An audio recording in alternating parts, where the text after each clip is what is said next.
है कि कड़े फैसलों में आपको यूसीसी लागू करना ही पड़ेगा। मुझे पता है उसका विरोध होगा, लेकिन वो करना ही पड़ेगा। तो उसके लिए लोग विरोध करेंगे। सर जिन्होंने हल्द्वानी जलाया था कौन थे वो लोग? है दंगाई कौन होते हैं दंगाई? दंगाई कहाँ है?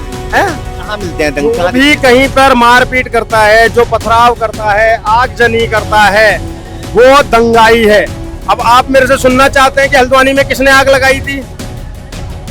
से लगाई थी। आप जानबूझ के मेरे मुंह में उंगली जो डालना चाह रहे हैं, मैं उस डिबेट में पढ़ना नहीं चाह रहा हूँ। ये आप किसी एक छोटे से बच्चे से भी पूछेंगे ना कि यूसीसी का और जनसंख्या नियंत्रण बिल का विरोध कौन करेगा, तो वो वही लोग हैं। बीजेपी ने एक तो अब बीजेपी के खिलाफ आज बोल दो, ठीक है, वो अपने बंदे पीछे भेज देते हैं। ऐसा हुआ है आपके साथ ऐसा कभी? मेरे साथ नहीं हुआ, लेकिन मेरे बहुत जानकार हैं इनके तो क्या हुआ? क्या कोई किस्सा बताओ। उनके घर के आगे खड़े हो जाते हैं और लोग देख रहे होंगे, और उसके बाद वो बंदे आपको कहीं ना कहीं नजर आएंगे जो बीजेपी के सपोर्टर रहे होंगे। तो वो क्या करते हैं ऐसा?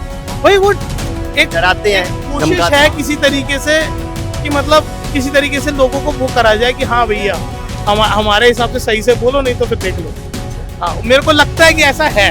मैं ये नहीं कह रहा कि ऐसा होगा या नहीं होगा, मैं कोई इल्जाम नहीं लगा रहा हूँ, लेकिन जितना मेरे को लोगों ने बताया मैं उस हिसाब से बोल रहा हूँ। ये एक तरीके से मान सकते हो कि जैसे आप न्यूज में लिखते हो ना कि सूत्रों से पता चला है, तो ये वो सूत्र है। मतलब मुझे ऐसा लगता है। रिजर्वेशन पे मैं रिजर्वेशन के खिलाफ हूँ, मुझे नहीं समझ में आती रिजर्वेशन।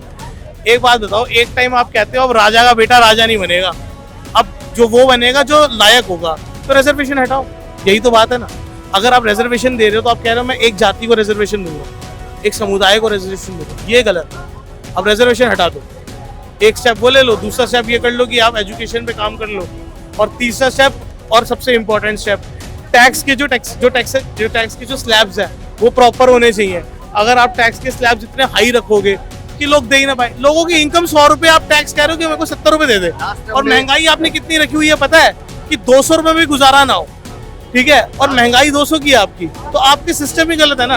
लास्ट टाइम में महंगाई एक बहुत बड़ा मुद्दा रहा है, तो आपका कहना है कि महंगाई और टैक्सेशन बहुत जरूरी मुद्दा है। टैक्सेशन अभी भी लागू होना चाहिए, सही। पहली बात टैक्सेशन कम होना चाहिए, फिर लागू होना चाहिए। आप 2 या 3% टैक्स रखोगे ना, ये देश की पॉपुलेशन अगर दिक्कत है ना, तो यही फायदा भी है। यही पॉपुलेशन जब 3% टैक्स में अपना पैसा वाइट होते हुए देखेगी ना, तो बड़े तमीज के साथ ये सिस्टम को कर लेगी। लेकिन ये कोई नहीं होने देगा, ये पता है कौन नहीं होने देगा? आई एम सॉरी टू से, हिंदू हूँ लेकिन बोल रहा हूँ, एलाइट क्लास जो है ना वो नहीं होने देगी। और एलाइट क्लास में कौन आते हैं वो सब जानते हैं, ठीक है। वो पॉपुलेशन इसलिए पर नहीं होने देगी क्योंकि उनकी पूरी ना वो चल रही है, जैसे लॉयर्स हैं उनको काम मिलना बंद हो जाएगा, ठीक है, कोर्ट की लॉबी खत्म हो जाएगी, बहुत सारी चीजें है ना। अब इन्होंने इतने उल्टे फुल्टे नियम लेके लाके रखे हुए हैं। इतना टाइम हिंदुस्तान में क्यों लगता है कि इसके अंदर, और देशों में क्यों नहीं लगता, ठीक है। इनके लिए आई एम सॉरी टू से बट वर्ड्स गलत हैं, लेकिन बात सही है। इनके लिए आप वो मुर्गा हो जिसको रोज काटेंगे और थोड़ा थोड़ा उसमें से निकालेंगे। गुटबाजी से परेशान है। हाँ, लॉबिंग है सबसे गलत चीज है, अच्छा। क्योंकि वो चीज रुक जाएगी ना, आप देखना करप्शन कितना जीरो हो जाएगा। नॉर्मल सिटीजन पे आप पूछोगे ना, अगर नॉर्मल दुकानदार भी देखोगे ना, तो 10 रुपए अगर आपके बच रहे होंगे ना, भाई साहब आपके पीछे जाकर ना 500 मीटर जाकर 10 रुपए भी दे के आएगा आपको। आपको लगता है पॉपुलेशन पर कुछ लिमिट होनी चाहिए, मतलब, और कुछ रूल्स रेगुलेशन? ऐसा है जी, बिना ज्ञान के ना दुनिया में कुछ नहीं चलता। आप पहले ज्ञान पे फोकस करो, पॉपुलेशन पे फोकस करो। पॉपुलेशन के लिए जो लोग मार की मार समझ रहे हैं, उनके लिए सीधे सा ये है कि उनको जाके तो मारोगे नहीं, एक ही नियम बनाओगे, वो सबके सब अपने आप तमीज में लाइन पे आ जाएंगे। वो ये है कि भैया ऐसा है, 2 बच्चे से ऊपर होंगे, वोट देने का ये अधिकार खत्म हो जाएगा। खत्म करो बात को। आप नियम बना सकते हो ना, लेकिन आप ये तो नहीं कर सकते ना कि आप लोगों को जाके मारोगे। जो बीते टाइम में हुआ है वो ये हुआ है कि लोग इसलिए भी परेशान है कि लोग, बीजेपी ना अलग ही चल रही है। क्या नाराजगी रही है आपके हिसाब से? देखो बीजेपी ने एक तो अब बीजेपी के खिलाफ आज बोल दो, ठीक है, वो अपने बंदे पीछे भेज देते हैं। ऐसा हुआ है आपके साथ ऐसा कभी? मेरे साथ नहीं हुआ, लेकिन मेरे बहुत जानकार हैं इनके तो हुआ। क्या हुआ? क्या कोई किस्सा बताओ। उनके घर के आगे खड़े हो जाते हैं और लोग देख रहे होंगे, और उसके बाद वो बंदे आपको कहीं ना कहीं नजर आएंगे जो बीजेपी के सपोर्टर रहे होंगे। तो वो क्या करते हैं ऐसा? भाई वो एक डराते हैं, कोशिश धमकाते है हैं। किसी तरीके से कि मतलब किसी तरीके से लोगों को वो करा जाए कि हाँ भैया हमारे हिसाब से सही से बोलो, नहीं तो फिर देख लो। हाँ, मेरे को लगता है कि ऐसा है। मैं ये नहीं कह रहा कि ऐसा होगा या नहीं होगा, मैं कोई इल्जाम नहीं लगा रहा हूँ, लेकिन जितना मेरे को लोगों ने बताया मैं उस हिसाब से बोल रहा हूँ। ये एक तरीके से मान सकते हो कि जैसे आप न्यूज में लिखते हो ना कि सूत्रों से पता चला है, तो ये वो सूत्र है। मतलब मुझे बता ऐसा रहे हो कि महंगाई, बेरोजगारी, ये वो, उसको वो नरेंद्र मोदी जी के और पूरी भाजपा के एजेंडे में पहले से है कि हमें इसे विश्व की सबसे बड़ी शक्तिशाली वो बनाना है, 3 ट्रिलियन की इकोनॉमी करना है इसको। तो कहीं ना कहीं हम टॉप 4 में या 5 में आ गए, टॉप 5 में आ चुके हैं हम लोग। तो ये सारा चीजें कहीं ना कहीं एक विजन के तहत ही हुआ, और इसको और उससे दृढ़ निश्चय से आगे बढ़ाएंगे जब फॉरेन इन्वेस्टमेंट आएगा, जब नई कंपनियां लगेंगी। आज एक सैमसंग का प्लांट लगा सिर्फ नोएडा में, कितने रोजगार उत्पन्न हुए। आज हिंदुस्तान मोबाइल मैन्युफैक्चरिंग में दुनिया का नंबर 2 का देश बन गया, 2nd नंबर पे आ गया है। तो ये सारी चीजें अचीवमेंट चाहिए। इसी तरीके से कुछ चीजें जो सरकार साइलेंट वे में करेगी और करती रहेगी। उसके अलावा जो कड़े फैसले तो साहब यही है कि कड़े फैसलों में आपको यूसीसी लागू करना ही पड़ेगा। मुझे पता है उसका विरोध होगा, लेकिन वो करना ही पड़ेगा। तो उसके लिए लोग विरोध करेंगे? सर, जिन्होंने हल्द्वानी जलाया था, कौन थे वो लोग? दंगाई। कौन होते हैं दंगाई? दंगाई कहाँ है? कहाँ मिलते हैं जो दंगाई? भी कहीं पर मारपीट करता है, जो पथराव करता है, आगजनी करता है, वो दंगाई है। अब आप मेरे से सुनना चाहते हैं कि हल्द्वानी में किसने आग लगाई थी?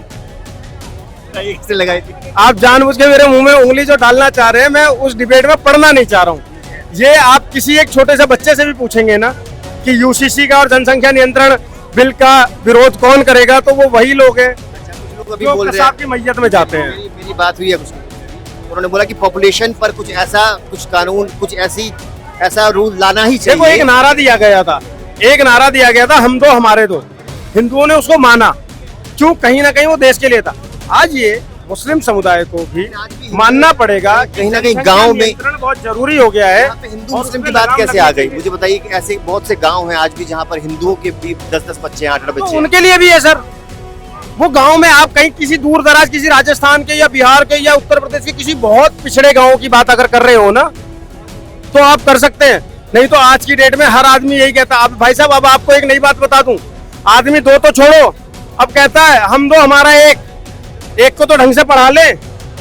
आज जो आदमी सभ्य है, पढ़ा लिखा है और अपने बच्चे का फ्यूचर चाहता है कि हम बढ़िया से उसे एजुकेशन दे सके, वो कहता है भैया कि एक ही बच्चा पाल लो, बहुत बड़ी बात है।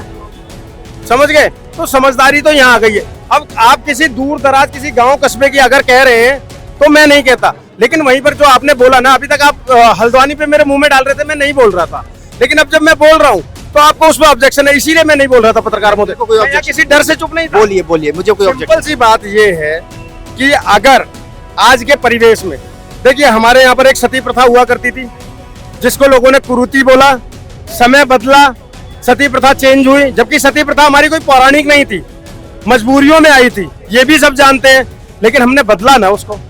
जो भी विकास के लिए आगे होता है, परिवर्तन प्रकृति का नियम है। और अगर आज का मुस्लिम ये नहीं चाहता है कि वो हो, जनसंख्या नियंत्रण ना हो, तो कहीं ना कहीं वो गलत कर रहा है। मुझे लगता है कि कुछ चीजें ऐसी, इस संसार में जो भी कुछ है ना, वो भगवान का, अल्लाह का, वाहे गुरु का, ईसा मसीह का, सबका भगवानों की ही देन है। कुछ भी होता है, लेकिन सबसे ऊपर भगवान ने इसीलिए आपको ये दिया और मानव बनाया। 84 लाख योनियों में से आपको इंसान बनाया है और ये दिया है, तो इसका इस्तेमाल करिए सर। और उस तरीके से जब आपके 2 बच्चे होंगे या 1 बच्चा होगा ना, आप अपने बच्चे को बढ़िया परवरिश दे पाओगे।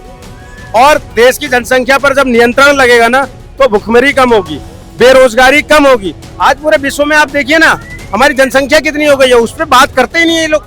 मूल समस्या पे बात नहीं करेंगे, लेकिन कहेंगे कि हाँ बेरोजगारी हो गई है। अरे भाई, एक आदमी 12-12 करोगे, 20-20 करोगे, तो कहाँ से रोजगार दिया जाएगा? कितना रोजगार उत्पन्न किया जाएगा? है ना सर। अभी यूसीसी आएगा, सीए आया ना, एनआरसी आएगा, बिल्कुल आएगा। और आप देखिए, आना चाहिए सर, आना भी चाहिए। आपको बता दूं कि पहले तो अभी बजट सत्र आने वाला है अगले महीने, बजट सत्र आने दीजिए, उसके बाद देखिए कड़े फैसलों का आरंभ है। तो इनमें एक कड़ा फैसला हिंदू राष्ट्र भी हो सकता है। पहले यूसीसी, उसके बाद हिंदू राष्ट्र। एक विधान, एक संविधान, और एक देश के सभी नागरिक बराबर हैं, तो उन सभी के लिए एक ही कानून होना चाहिए। धर्म के आधार पे नहीं होना चाहिए, जाति के आधार पे नहीं होना चाहिए। देश की जनता को धर्म के आधार पे और जाति के आधार पे वर्गीकृत नहीं करना है। हम भारतवासी हैं, भारतवासी थे भारतवासी ही रहेंगे। और एक युवा को, नौजवान को और क्या उम्मीद है तीसरे टर्म से प्रधानमंत्री मोदी? तीसरे टर्म्स में ये है कि जैसा कि अभी पिछले 10 साल के कार्यकाल के दौरान देखा कि रोजगारों की बढ़ोतरी हुई, तो अब युवा ये चाहता है कि उस रोजगार की जो स्पीड है वो थोड़ी सी और बढ़ाई जाए, बात आ गई है रोजगार की यहाँ पर। बढ़ाई जाए। और मैं युवाओं से भी ये कहना चाहता हूँ कि आप सिर्फ और सिर्फ किताबी ज्ञान पे ना रहें, व्यवहारिक ज्ञान पर भी है। महंगाई की बात, सर महंगाई पे फिर डाटा कंपैरिजन कीजिए तो फिर वही आती है। जैसे जैसे धीरे-धीरे आप महंगाई पे भी आ जाएंगे अगर आप थोड़ी देर बाद। सर देखिए, पॉपुलेशन जब बढ़ेगी तो उत्पादकता कम होती है। जब उत्पादकता कम होती है तो जाहिर सी बात है कि प्राइस हाई राइज होंगे ही। और तो और अगर किसानों की आय डबल करने की बात आ जाए तो जब किसानों की लागत बढ़ेगी तो महंगाई बढ़ेगी। किसानों को डबल आय करेंगे तो कहीं ना कहीं थोड़ा सा तो वेयर करना पड़ेगा। दोनों चीजें तो नहीं, दोनों हाथों में तो लड्डू नहीं हो सकते कि महंगाई भी ना हो और किसानों को भी डबल मिल जाए या किसी चीज का उत्पादन हो रहा है। आप एक तो महंगाई के लिए अगर बात करते हैं तो जब गाड़ियां खरीदने जाते हैं तब तो हम मोल भाव नहीं करते हैं, सब्जी खरीदने जाते हैं तभी मोल भाव क्यों करते हैं?